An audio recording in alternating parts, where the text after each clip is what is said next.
대표 장혜진입니다. 2014년 4월 16일 세월호 참사가 일어난 지 5년이란 시간이 흘렀습니다. 5년이란 시간은 길다면 길고 짧다면 짧다고 말할 수 있을 것 같습니다. 무엇보다 소중한 사람들이 돌아오지 못한 이유를 아직도 밝히지 못해 그 시간이 더디게 흘러가는 것처럼 느껴집니다. 우리가 같이 걸어온 5년 동안 정말 많은 일이 있었습니다. 숨겨지고 감춰졌던 것들을 우리는 그 시간 동안 조금씩 찾아내고 있습니다. 그중 여전히 감추고 있는 것 하나, 대통령의 7시간. 그 시간을 30년간 봉인하기로 한 이유는 무엇일까요? 30년이 지나면 저희는 50대가 되어 있을 겁니다. 그때가 되면 우리가 포기할 거라는 생각으로 긴 시간을 묶어놓은 것일까요? 시간을 잘못을 감추고 빠져나가기 위한 도구로 사용하지 마십시오. 정말로 결백하다면 이렇게까지 숨길 필요가 있었을까요? 정치인 중 몇몇은 세월호 참사를 정치적으로 이용하지 말라고 말합니다. 정작 그런 말을 하는 사람들이 정치적으로 이용하고 국민들에게 세월호 참사를 정치적으로 비치도록 하며 서로의 사이를 이간질하였습니다. 정치적으로 보지 않았더라면 진상규명을 위해 여러 당이 모여 노력해주지 않았을까 하는 아쉬움이 듭니다. 이 자리를 빌려 말합니다. 국민 여러분, 그리고 모든 분, 세월호 참사를 정치적 시선이 아닌 이웃의 시선으로 바라봐 주신다면 정말 감사하겠습니다. 처음 세월호 참사 특별조사위원회가 꾸려졌을 때 수사권 기소권도 없이 조사만 할 수밖에 없었습니다. 그마저도 당시 정부에 의해 강제 종료되었습니다. 그러나 현재 국민들 덕분에 사회적 참사 특별조사위원회가 꾸려졌습니다. 하지만 여전히 수사권 기소권도 없는 상태로 조사밖에 할 수 없습니다. 세월호 참사는 단순한 사고가 아닙니다. 조사된 내용이 조금씩 밝혀지고 있지만 책임을 져야 할 사람들은 책임을 지지 않고 있습니다. 국가가 우리가 사랑하는 사람들을 돌아오지 못하게 하였습니다. 왜 돌아오지 못하였을까요? 그 이유를 밝히려면 어떻게 해야 할까요? 무엇을 어떻게 해야 하는지는 아마 국가가 더 잘 알지 않을까요? 언론과 국가에 묻고 싶은 말이 있습니다. 우리 피해자 가족들은 위로와 치료를 받아야 하는 대상인데 왜 왜곡된 얘기로 피해자들이 더 상처 있게 만드셨나요? 왜 피해자가 책임자를 나서서 찾고 죄를 물어야 할까요? 왜 피해자 스스로가 하나부터 10까지 모든 것을 밝혀내야 할까요? 도대체 왜? 피해자가 외쳐야 하는 세상은 누가 만들어낸 것일까요? 아직도 우리에게는 세월호 생존자라는 단어가 무거운 죄책감으로 남아있습니다. 어떠한 사유로 인해 피해자가 죄책감을 느끼게 되는 사이가 된 것일까요? 대한민국은 국민의 안전을 도맡아 책임지고 본인의 잘못에 대하여 인정하고 책임질 수 있는 국가가 되어야 한다고 생각합니다. 진상을 밝히는 것이 오래 걸릴 걸 알고도 시작하였습니다. 앞을 가로막은 거대한 벽을 부수어도 그 뒤에는 복잡한 미로가 있었습니다. 그 미로에서 탈출하는 것은 생각보다 어렵지 않습니다.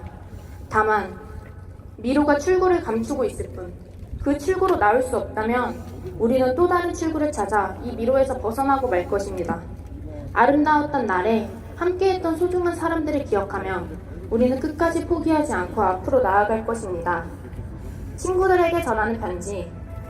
너희들에 대한 그리움은 약간의 죄책감과 닮아있다고 생각해.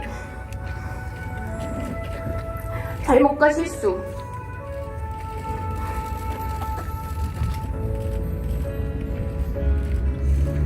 너희를 아프게 했던 일들만 떠오르는 이유는 너희를 다시 만나 용서를 빈다는 그 다음이라는 것이 없기 때문이겠지.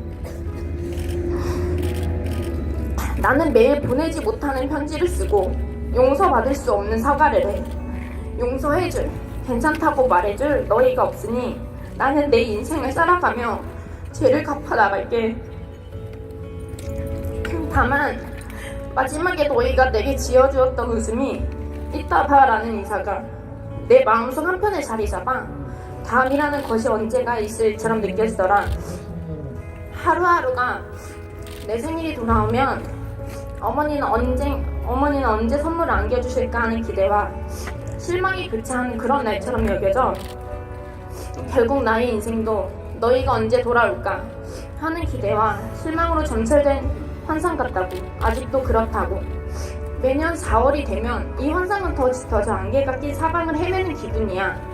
너희가 없는 우리들의 생활이 이렇다는 것을 알려주고 싶지만 이 말들은 너희에게 닿을 수 없는 말이 돼버렸어. 안녕. 이렇게 말하는 거 되게 어색하다. 너희들과 웃고 떠들던 게 엊그제 같은데 시간이 이렇게나 흘렀어. 흘러가는지 모른 채 살아온 것 같아. 5년이 지난 지금까지도 진짜 일어난 일인지 잘 모르겠더라. 꿈이 아닐까? 하는 생각을 많이 했어. 그래도 너희들이 다시 돌아올 수는 없겠지. 너희가 돌아오지 못한 이유를 찾으려 아무리 문을 두드려도 그 문은 아무도 열어주지 않더라. 그 안에 무엇이 있길래? 봄이 오는 신호가 보이면 어김없이 너희들 생각이 나. 벚꽃잎이 흩날리면 그곳에 좋아하던 모습이 떠올라. 근데 요즘 벚꽃을 보면 좀 힘들어지는 것 같다는 느낌을 받았어. 그저 피고 지는 것이 아름답기만 한 꽃이었는데 왜 이렇게 되었을까? 우리가 탔던 배가 인형되고 이번에 바로 세워졌어. 최근에 그 배를 보러 갔는데 말도 안 되게 크더라. 나는 우리가 탔던 배 안에 들어가는 게 괜찮을 줄 알았어. 근데 아무 이유 없이 몸이 떨리고 눈물이 차오르더라. 우리가 탔던 배는 다 녹슬었고 너희들은 돌아오지 못했는데 아무 일 없다는 듯이 바다는 너무나 잔잔하고 고요해. 쉬고 싶어 혼자 여행을 가봤어. 햇빛이 내려앉은 바다를 바라보니 너희들 생각이 나. 너희들도 바다를 바라보며 사진을 찍으면 좋아했겠지. 함께 볼 수 있었다면 얼마나 좋았을까. 그저 우리 곁에 있었다면 얼마나 좋았을까. 그게 너무 큰 바람인 걸까. 도대체 우리가 무엇을 잘못했길래 우리를 갈라놓은 걸까.